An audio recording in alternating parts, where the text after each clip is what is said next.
So did Pyongyang's charm offensive at the Olympic Games work? Let's turn to our panel to find out. Particularly, what is even more important now is going to be the interactions among DPRK, South Korea, and the United States. Join me in the Beijing studio, Xiyu, who is Senior Research Fellow at the China Institute of International Studies. Sir, welcome to our program. And in Washington, D.C., we have Douglas Paal, Vice President of the Carnegie Endowment for International Peace. Mr. Paal, what a pleasure to have you back. And also in Boston, we are joined by Myung-Koo Kang, who is Assistant Professor from the Department of Political Science with City University of New York. Professor, welcome as well. Let me begin by asking you, Mr. Paal. So, when Vice President Pence, on his way back to the United States, talking about a talk is possible with DPRK, what exactly are you thinking? Well, I'm eager to know more about what he meant. The characterization that was in the Washington Post has got me a little bit confused. I think it's possible to have talks, and it's possible to have talks that will go somewhere, but right now we don't seem to have an understanding between the U.S. and North Korea that the talks have to be about dismantling and destroying their nuclear and missile capabilities. If that's what it's about, and we can agree on that before the talks, I think the U.S. will be happy to join in based on what they've said in the past. Professor, but in the absence of that, I don't know where the talks go. All right, Professor Kang, let me have your opinion also. The South Korean leader already received an invitation coming from the top leader of DPRK to visit the country at a convenient time. Right. So are we going to see some interesting picture? Well, the U.S. itself is confused about what it meant. South Korea and North Korea are getting ever closer when it comes to the discussion, at least. Right. So the current situation is very important and interesting.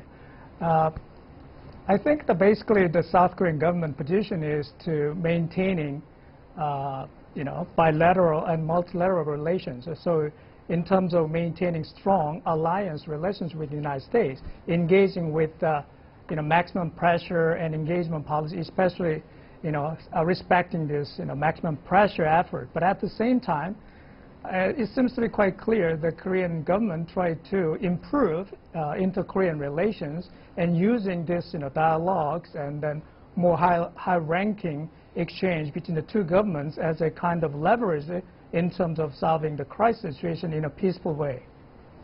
The warm reception of both Korean delegations at the PyeongChang Olympic Games give each other, apparently at least, mutual feeling, and so is to the international community. Before DPRK top legislator Kim Jong Un flew back to Pyongyang, he told the South Korean President Moon, quote, "I return with the hope that we will meet again, having created a momentum and opportunity for frequent revisits and exchange views with the president," end of quote. So Moon replied, here it goes, quote, "Our meeting was precious.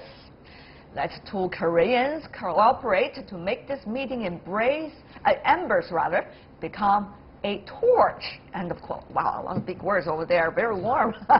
When you look at the interactions, at least verbally, Mr. Yang, how do you read these apparently mutual warm feelings? Well, it's a very sophisticated situation facing both North and the South. On one hand, both Pyongyang and Seoul are very eager to bring about the summit. That will be the third between the North and the South. Right. That will benefit for both of sides, although with different benefits. Both sides need. But on the other hand, there are indeed some preconditions to go to the summit. That is why President Moon said when he received the invitation, say, "I will try my best to create a condition to visit." So what does it mean by condition? In my understanding, basically two. Number one, the North and South dialogues now on the way need to touch on the nuclear issue. And the North should return to their commitment to the denuclearization. If North Korea return to the denuclearization, that will be easier for Moon to visit Pyongyang. Right. And then number two, Now the temperature of south and the north is higher and higher, but you haven't seen the temperature change for the positive direction between Pyongyang and Washington. So basically, when Seoul and Pyongyang's temperature is rising, Pyongyang and Washington should be rising either. So that is second condition. That is why President Moon said North Korea should also talk to the United States. That seemed to what you just said coincide with what Mr. Paal earlier politely indicated as to what he wondered about exactly what the Vice President meant when he said they could talk, meaning the United States and the DPRK. So let me go back to Mr. Paal. Can U.S. always hold that precondition that any talk will be with the precondition of commitment, at least from the North Koreans, that the denuclearization will be the focus of the discussion? By the way, let's not forget the Secretary of State said we could even talk about weather. Well, if the precondition is the North admits that its talks are about denuclearization, dismantlement, and all that, then there's a really easy platform to start talking.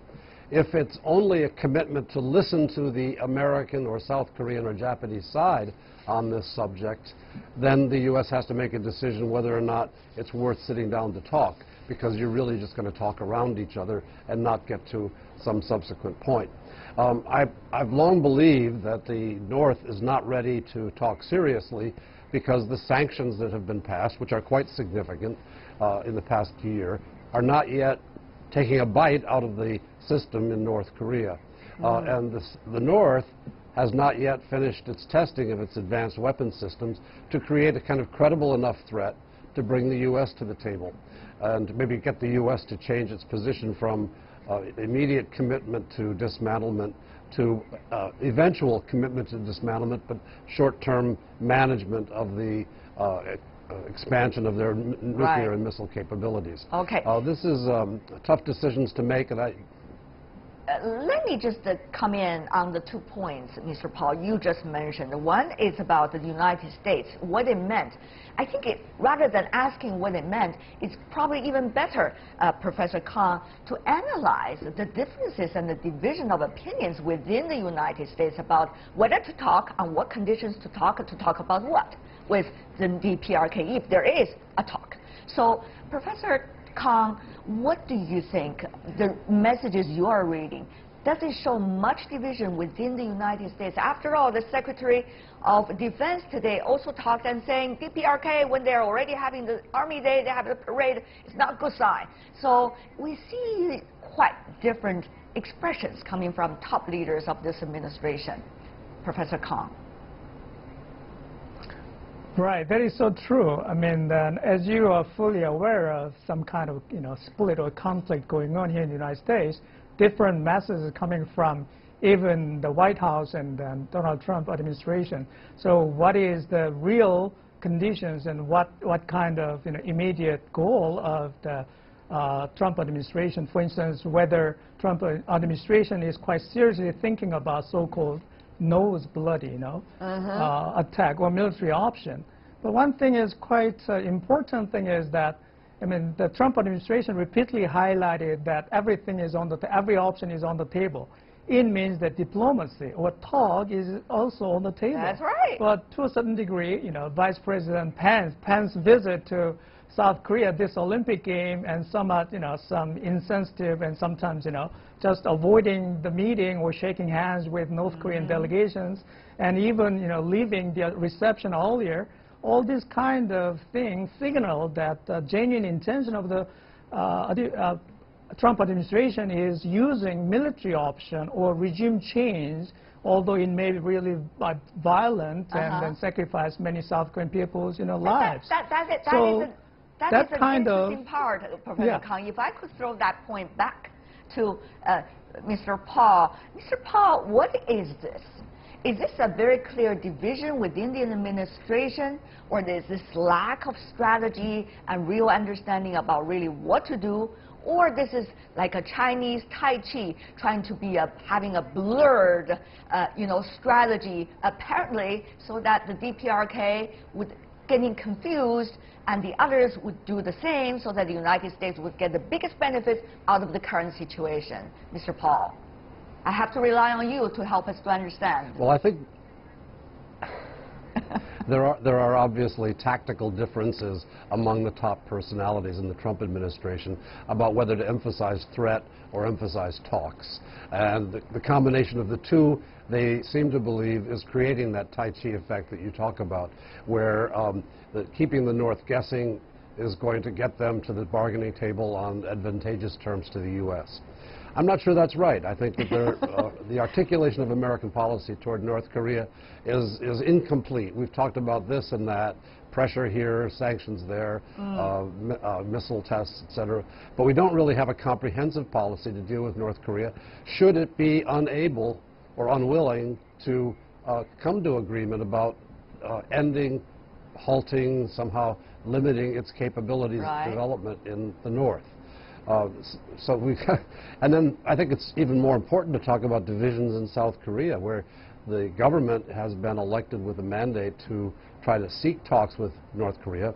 They have elections coming in June that are very important to strengthening their grip on domestic power, and yet they have this relationship with the U.S. which they must manage carefully, which has a much higher priority assigned not to talks, but to dismantlement of the nuclear capabilities. Right. And so what I'm concerned about is really how North Korea, through the Olympic initiative and maybe a subsequent summit meeting, will gain diplomatic opportunities to manipulate the relationship between South Korea and the United States. All right, we see both from South Korea and the United States, they're not necessarily that eager to talk about the division within their own country. So, Mr. Yang, here in Beijing, would you like to come into the discussion? Exactly what is happening? How are you reading this ever-moving motion as we speak? Well, firstly, I fully agree with